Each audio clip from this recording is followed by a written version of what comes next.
Nesse vídeo eu vou trazer para você, a pedido de um membro do canal, 5 ações que eu compraria hoje, independentemente de eu deter uma carteira prévia, ou seja, se eu estivesse começando do zero, e o que eu poderia comprar agora, pensando tanto em qualidade da companhia, da ação e também preço, porque eu não posso simplesmente olhar apenas para a qualidade, que é o mais importante. Eu preciso nisso aqui com o preço. Vem comigo. Salve, salve, investidor, como é que você está? E é como eu disse, olha o comentário aqui do membro do canal. Sugestão de vídeo mensal. Mensal fica difícil, mas ok. As 5 melhores ações do momento que eu investiria hoje, independentemente de carteira prévia. De preferência, esse vídeo pode ser postado no dia 5 aí, queria recomendação para comprar. Calma. Bom, mas eu quero trazer aqui o que eu compraria hoje, eventualmente, de acordo com os seguintes motivos. Lembrando que, em outro vídeo, eu trouxe aqui uma explicação sobre os critérios objetivos mínimos que a gente precisa olhar, de preferência nessa sequência, para fazer uma filtragem prévia para boas ações. E essa filtragem é indispensável porque, segundo Nassim Taleb, muito do sucesso de Warren Buffett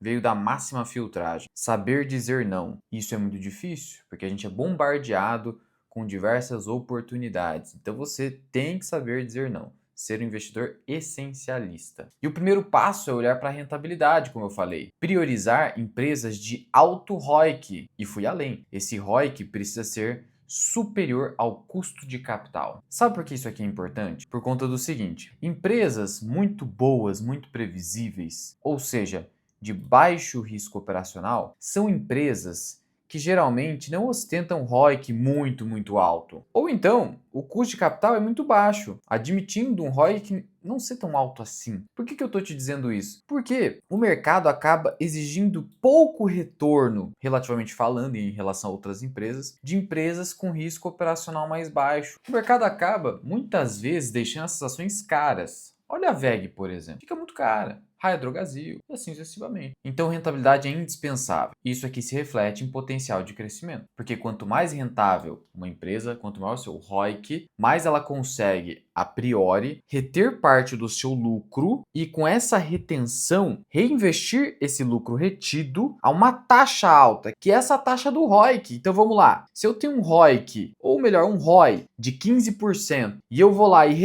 eu retenho quanto? Eu retenho 50% do meu lucro. Ok, então, se eu retenho 50% do meu lucro, se eu multiplicar esse 50% em cima da minha taxa de retorno, que é 15%, a minha rentabilidade, significa que, teoricamente, eu vou conseguir crescer esse lucro a uma taxa de 7,5% ao ano, que é uma excelente taxa. Então, essa que é a visão. Além disso, os outros 50% viram dividendos ou outras formas de remuneração para o acionista. Priorize rentabilidade. Não à toa que o Warren Buffett fala muito disso. E os livros que escrevem sobre ele também. Risco operacional é a próxima pergunta. Priorize empresas com baixo risco operacional. Isso não significa que você não deva ter, numa parte menor da sua carteira, empresas com risco operacional mais alto. E o que é o risco operacional? Risco operacional, entenda, ciclicidade. Ciclicidade, entenda o quê? Previsibilidade da receita e da geração de caixa. Como assim, Luan? Veja, existem empresas cuja evolução da receita é um sobe e desce, uma montanha-russa, por conta principalmente de fatores macroeconômicos, renda, geopolítica, taxa de desemprego, déficit público, uma série de fatores, câmbio. Olha, são vários fatores externos. E aí, é aquela coisa, né? Que ele sobe e desce maluco. O problema é que, em relação às despesas e aos custos, o sobe e desce não acontece. A gente sabe que, geralmente, despesa é para cima, custo é para cima. Então, enquanto a despesa e o custo eles estão subindo, a minha receita muitas vezes está caindo. E aí as minhas margens vão sendo exprimidas. E aí eu tenho um grande problema. E isso acaba se refletindo em um desempenho bem mais fraco para o acionista. O acionista precisa suportar um longo período, muitas vezes, de baixo lucro, baixa rentabilidade. Por isso a importância de tomar cuidado com empresas de alto risco operacional. Empresas de baixo risco operacional operam setores essenciais da economia, atividades essenciais geralmente, ostentam muitas vezes liderança de mercado e isso traz menos volatilidade, tanto nos lucros quanto nos dividendos e assim vai. Na sequência, a gente olha para o risco financeiro, risco de endividamento. O que acontece? Não é simplesmente falar o seguinte, não invisto em empresa que tenha dívida que supere uma alavancagem financeira, dívida líquida sobre EBITDA de 3. Não é assim. Por que não é assim? Porque o tamanho da dívida depende muito do risco financeiro, que está ligado ao risco operacional. Melhor dizendo, empresa cíclica, ela não pode se dar o luxo de ter 3 vezes EBITDA, não. Dependendo da empresa, se passou 1,5 vezes EBITDA, já é problema. Por exemplo, setor siderúrgico, tá? Ali a ciclicidade é pesada. E você ter uma dívida que compromete mais de 1 ano e meio do seu EBITDA, já pode ser um grande problema. Então não é assim. Por outro lado, você tem empresas como a Taesa, que consegue se alavancar até 4 vezes EBITDA e ainda não preocupar. Ser até, muitas vezes, algo positivo, porque eu tomo dívida barata, o custo da minha dívida é muito baixo, eu financio os meus investimentos só através dessa dívida barata, aí eu aumento o retorno sobre o patrimônio líquido dos sócios, reduzo o custo de capital, e aí, meu amigo, geralmente o resultado é positivo. Depende. Então, o tamanho da dívida depende do risco operacional. E por fim, o preço. Porque eu não posso simplesmente falar o seguinte: só vou pegar excelentes companhias e comprar a qualquer preço que está tranquilo. Olha o que aconteceu recentemente no IPO da SpaceX. Eu vou te dar, eu poderia te dar, na verdade, vários exemplos de euforia do mercado que destruiu o patrimônio. Não tem condição. Claro que, se você for razoável e comprar muito próximo de um preço justo razoável, mesmo se comprando com baixa margem de segurança, se for de fato uma excelente companhia, você pode fazer e pode ter bons resultados. Mas é preciso sempre buscar colocar as chances ao seu favor. Como é que você faz isso? Colocando margem de segurança sobre um preço que você estimou. Pois muito bem. E aí, nesse sentido, a primeira ação que eu compraria, não necessariamente seria a primeira no home broker, mas trazendo aqui para você, seria o Bradesco. Pelo seguinte motivo, é um dos bancões da Bolsa de Valores. E o setor bancário, ou melhor dizendo, o segmento bancário no Brasil, pelo menos entre os grandes bancos, é bastante lucrativo e rentável. Aqui no Brasil, a gente tem um mercado ainda concentrado em grandes instituições financeiras. E o Bradesco é um banco tradicional. O risco operacional aqui não é tão alto, na verdade é baixo. Claro, existem momentos onde você tem muita inadimplência e você tem problema no lucro. Mas afora esses casos que são mais pontuais, você tem uma empresa com a evolução do lucro líquido ao longo do tempo. E aqui eu estou olhando para a segurança. Que segurança? Eu já mostrei em outro vídeo que, segundo o Banco Central, a classificação prudencial do Banco Central, nós temos aqui os bancos S1, da segmentação S1. E quais são esses bancos? Banco do Brasil, Bradesco, BTG, Caixa, Itaú e Santander. Se você for investir no setor bancário e estiver com dúvida sobre qual empresa você deveria olhar inicialmente, comece por esse filtro desses bancos.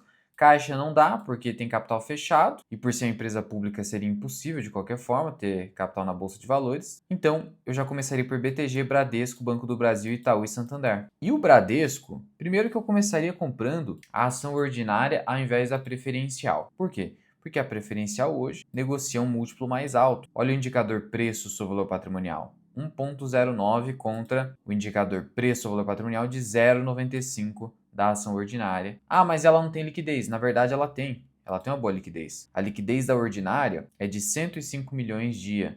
Então, tranquilo, né? Negocia bem, é suficiente para eu escolher essa classe de ação. E detalhe sobre o Bradesco é o seguinte: é um banco que remunera muito bem o acionista em termos de dividendos. A gente nota que o payout médio é acima de 40%, é uma remuneração boa. O ROI do banco, sim, teve uma queda, mas ele vem se recuperando e hoje está na casa dos 15%, acima dessa média de 12%, 13%. É uma boa rentabilidade, que está sim acima do seu custo de capital. Outro detalhe, o lucro do banco, ele vem se recuperando muito bem desde a crise de 2023. Se eu pegar aqui a seleção por resultado trimestral, eu consigo perceber que a recuperação do lucro vem acontecendo de maneira bastante consistente. São vários trimestres consecutivos de alta e recuperação do lucro líquido e, segundo as minhas contas, no fechamento desse ano, o lucro deve superar os seus 26, 27 bilhões de reais eventualmente, e aí a ação estaria negociando a preços bastante atrativos. Luan, você não prefere Itaú e BTG? Prefiro, com certeza eu prefiro. Só que são ações que a parte do preço, quando eu vou lá para o preço, não me agrada tanto. Mas, de novo, aqui a ideia é, olha, eu vou montar uma carteira agora. E eu tenho Itaú na minha carteira. Tenho Bradesco também. Tudo isso você acompanha na área de membros. Contudo, hoje eu não conseguiria comprar o Itaú nos preços que está negociando na Bolsa de Valores. Por isso eu iria de Bradesco, muito menos o BTG, que além de tudo não remunera adequadamente ainda o acionista na forma de provento, que é um banco em forte expansão. E aí, sobre empresa do setor financeiro, como ela não tem essa alavancagem do EBITDA, dívida líquida sobre EBITDA, não, o setor financeiro é outra história. O indicador que a gente olha para a alavancagem do banco é o índice de Basileia. E no caso, atualmente, a Basileia do Bradesco está até acima da média do setor. Está em 14,9. Sendo assim, tem uma alavancagem que está ok, né? Até acima da média do setor. Então não preocupa aqui em termos de risco financeiro. Risco operacional não é elevado, tá?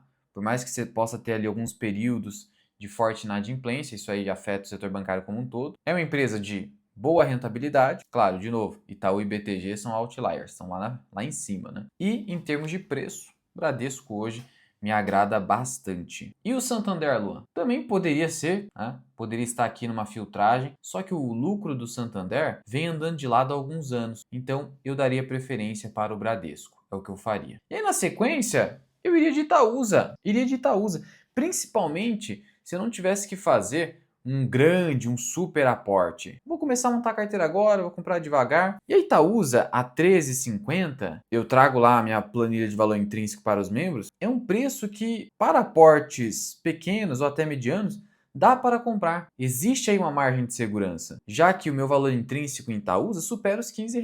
Não é a margem de segurança ideal, eu prefiro abaixo dos R$ 13, mas aqui já dá. Abaixo dos 13 para eu ter mais conforto de comprar um pouquinho mais pesado, entre aspas. Também não confunda vender o carro para comprar, não é isso. Comprar um pouquinho mais pesado, um volume um pouco maior. O que seria isso? Olha, pequenos aportes, eles representam 0,5% do seu patrimônio em ações, até 0,5%. Ah, eu quero aportar 1%. Já seria um aporte mais pesado. Aí eu preciso de uma margem de segurança maior. Esse é o raciocínio. Então hoje Itaúsa seria uma forma de eu me expor ao Itaú. A Itaúsa segue com um bom desconto de holding. Então eu poderia me posicionar tanto no Itaú quanto em outras empresas investidas pela Itaúsa dessa maneira.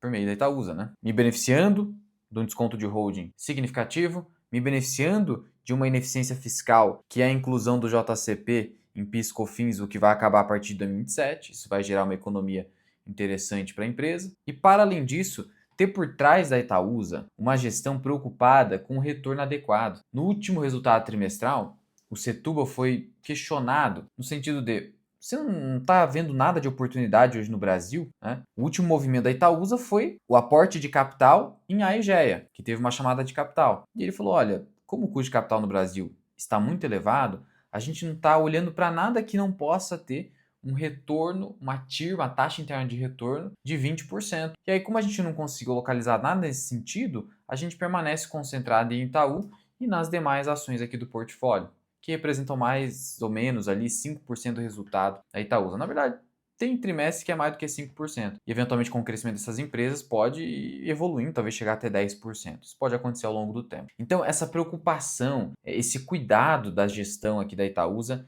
me agrada bastante. E por ser uma empresa concentrada em Itaú, o risco operacional é baixíssimo, risco financeiro também, empresa de altíssima rentabilidade, melhor do que o Bradesco, inclusive. Olha aqui o ROI de longo prazo da empresa. Altíssimo, superior a 17%. O preço de Itaúsa não é ruim. E o risco financeiro é a alavancagem da Itaúsa. Eu não quero saber de Itaú. Deixa eu te mostrar. Ó, peguei a informação aqui para você na página 6 do release do último resultado trimestral, que se refere ao primeiro trimestre de 2026, olha só, dívida líquida da Itaúsa, 1 bilhão. Nossa, é muito dinheiro lá. Calma, você tem que considerar o resultado da empresa. Especialmente esse indicador aqui, ó, de alavancagem, dívida líquida sobre o NAV, que é o valor líquido dos ativos da Itaúsa. Seria algo muito próximo ao patrimônio líquido, o valor líquido dos ativos da Itaúsa, as empresas investidas. Quando você compara o total do patrimônio que a Itaúsa tem, ações Itaú e etc., com a sua dívida, isso aqui dá 0,5%. 0,5%. Lá nos fundos imobiliários, o pessoal faz cera, fica fazendo polêmica quando passa de 10% do patrimônio, né? Quando passa de 20%, então, aí não sem razão, é um percentual mais alto. Mas aqui a gente está falando de 0,5%. O risco disso aqui é quase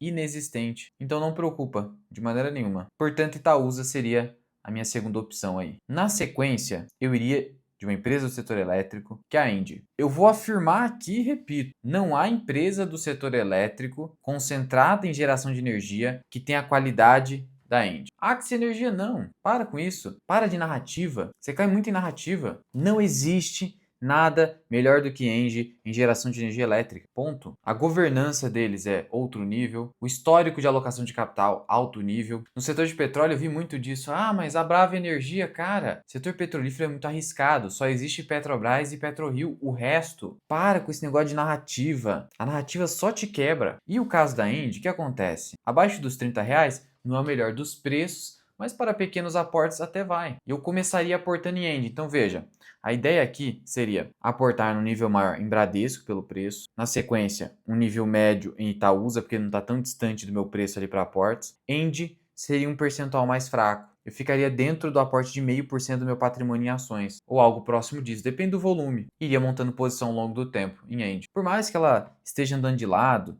por mais que ela tenha feito um último movimento de incorporar uma hidrelétrica, a quarta maior do país, que é a Giral, a um preço que não é tão atrativo assim, o histórico da Engie milita ao seu favor. E o ROIC da empresa é um ROIC que, com exceção de 2025, é espetacular. 17% é muito difícil de você achar isso aqui no setor de geração de energia. Extremamente difícil. E o ROI acaba sendo ainda maior, porque é uma empresa que, ao se alavancar com uma atividade um pouco mais previsível, né, com risco operacional baixo, ela acaba aumentando o retorno sobre o patrimônio líquido. Porque o ROI tem a ver com isso, tá? Tem uma aula lá para membros que mostra como o ROI tem a ver com a alavancagem. O ROI, ele é resultado do quê? O retorno sobre o patrimônio líquido, só recapitulando.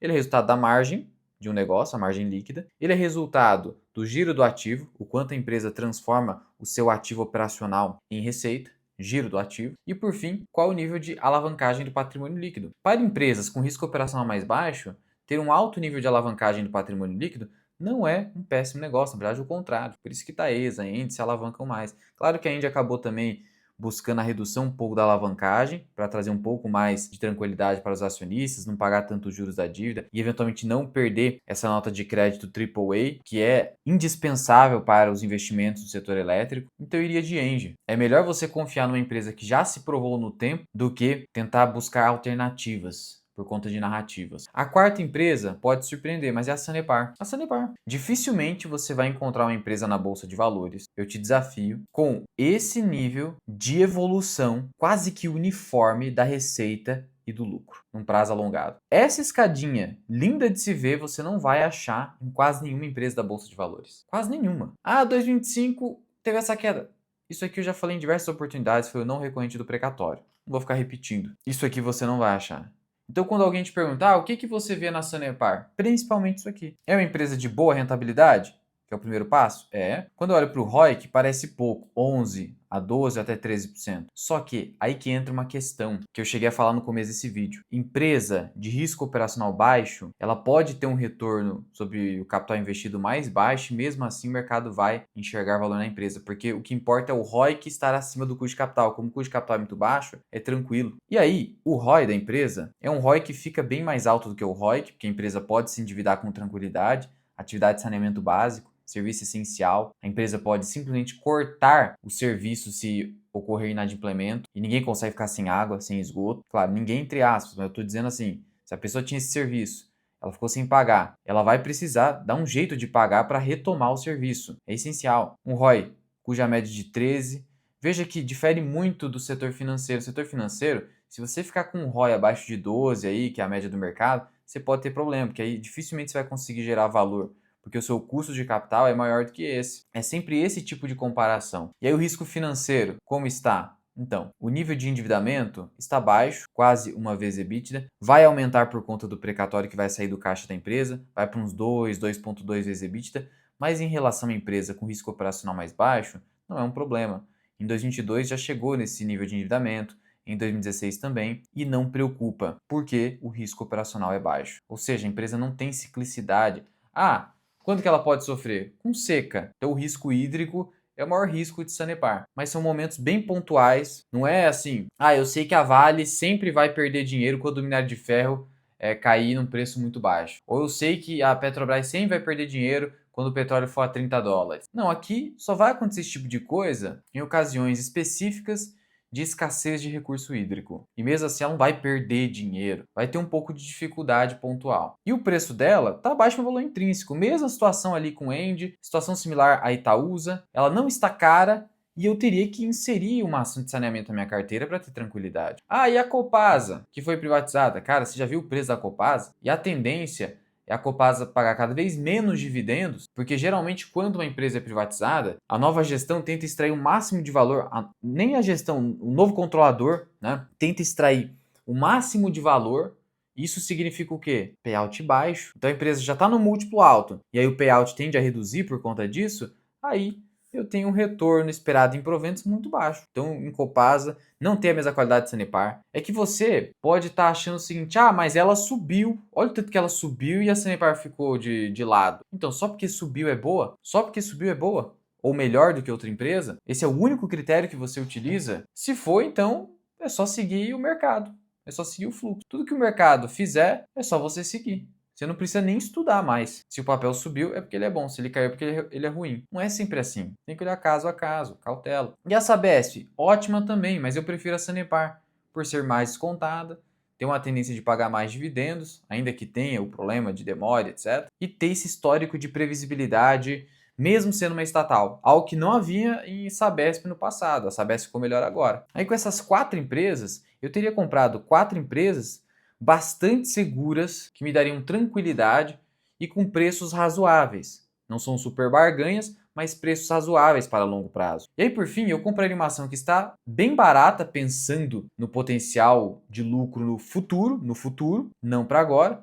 E é uma ação que, por mais que esteja passando por um problema, seria, entre aspas, a minha ação de recuperação. Aí aqui eu tenho risco operacional maior, que é o Banco do Brasil. Onde que mora o risco operacional de Banco do Brasil? Primeiro, rentabilidade tem? Nesse momento não, a rentabilidade está bem baixa. Qual a rentabilidade? Não se olha para ROIC em banco, tá? Só o ROI. A rentabilidade está bem baixa. Mas a média do banco fica próximo de Bradesco. Então, na média de longo prazo, tem uma rentabilidade boa. Só que quando o agronegócio vai mal, e o agronegócio é uma atividade de alto risco operacional, o banco vai junto. Então aqui eu alocaria por ser uma ação barata, mas alocaria num percentual menor, segundo a estratégia Barbell do Nassim Taleb, onde eu concentro a maior parte dos meus recursos em ativos menos arriscados e deixo uma pequena parte dos meus recursos em ativos um pouco mais arriscados, que, consequentemente, ostentam a princípio o maior potencial de retorno de longo prazo. E o Banco do Brasil seria a minha escolha para essa finalidade. Hoje, olhando apenas para a perspectiva atual, lucro atual, rentabilidade atual, não seria uma ação barata em si. Só que aqui é olhando para o potencial de recuperação de um banco que já passou por diversas crises, tem mais de 200 anos de história, então já se provou no tempo. Se já sobreviveu 200 anos, pelo efeito Linde, a tendência é sobreviver vários e vários anos. Tem o Estado brasileiro, a União, que eventualmente pode socorrer, traz mais tranquilidade. Então, assim, seria com essa visão que eu alocaria um percentual menor. Então, vamos colocar assim, se eu tivesse que comprar só 5 ações, em Banco do Brasil, eu não alocaria muito mais que 5%, no máximo 10%, depende da quantidade de capital. Nas outras ações eu teria um percentual maior, se fosse para dividir só em 5 ações. Não estou dizendo que eu faria dessa forma. Sendo assim, por essas perguntas, rentabilidade atual do banco ficaria de fora, mas rentabilidade histórica, aí ele estaria dentro do meu filtro. Risco operacional, olha, já se provou no tempo, centenas de anos de história. Por outro lado, ciclicidade, o que me faz ter um percentual menor na carteira. Risco financeiro, não é um banco alavancado, tem um índice de Basileia ali que está dentro da média de mercado, então isso aqui não há. E o preço hoje é atrativo, especialmente pensando num banco que pode recuperar o seu lucro de 30 bis mais, né, no futuro, só não se sabe quando, e essa incerteza temporal exige um preço mais interessante e um percentual de alocação mais contido. Então essas seriam as prováveis ações que eu compraria hoje por conta das circunstâncias atuais. Lembrando de novo que você acompanha a minha carteira de investimento, você acompanha os vídeos exclusivos que eu trago para os membros do canal e tem acesso à minha planilha de valor intrínseco das ações que eu tenho na minha carteira e aquelas que eu mais acompanho e que vou atualizando pelo menos uma vez por trimestre, segundo os resultados trimestrais publicados pelas empresas. Tudo isso está na minha área de membros, aqui do YouTube. Tem o botão de Seja Membro. Você pode agora, pelo YouTube, ter um período de teste. O próprio YouTube colocou essa ferramenta à sua disposição e aí você cancela a qualquer momento sem nenhum prejuízo. Teste, já são dezenas de vídeos e análises que estão na minha área de membro. Sendo assim, só quero reforçar o seguinte, que essas não são necessariamente as melhores ações da bolsa. Seriam as ações que estariam hoje, na minha visão, disponíveis para compra. Mas, por exemplo, Engie, é a melhor geradora, Sanepar é a melhor de saneamento, Itaúsa entre as holdings da bolsa é a melhor. Então, nesse sentido, eu conseguiria alocar o meu capital em excelentes companhias. Lembrando que a diversificação do seu portfólio acontece com o tempo. Eu não consigo diversificar adequadamente o portfólio de imediato. Eu preciso ir ajustando isso com o tempo, acompanhando, porque o investimento é circunstancial. Eu não posso achar que eu vou conseguir. Eu posso montar um plano hoje, é o que eu faço, por exemplo, na minha condição de consultor de investimentos. Mas eu não posso achar que vou pegar esse plano e vou executar imediatamente esse plano e pronto, já resolvi meu problema. Não, porque eventualmente existem ativos que precisam estar na sua carteira, mas não é um bom momento de compra. E se eu forçar a inserção, é provável que eu pague caro, aí o mercado vai lá, ajusta o preço, eu perco muito dinheiro no curto prazo, aí eu começo a ter medo de aportar, então é preciso ter cautela nesse sentido, entender que o plano eu posso montar imediatamente e deveria fazer isso, mas a execução é com o tempo, então a diversificação vem com o tempo, por isso é importante entender que o preço dita sim aonde você vai alocar o seu recurso, porque o preço ele está ligado diretamente com o retorno potencial de qualquer ativo. Sendo assim, eu sempre preciso, na hora de pegar o meu dinheiro poupado, ou quando eu vou tirar da renda fixa para colocar em outros ativos, olhar para a melhor alternativa de investimento naquele momento. E melhor alternativa de investimento não é necessariamente o melhor ativo. É sempre importante reforçar isso aqui. E essa é a filosofia que a gente defende aqui no canal. Qualquer dúvida ou sugestão, é só comentar aqui embaixo. E eu te vejo no próximo vídeo. Fui!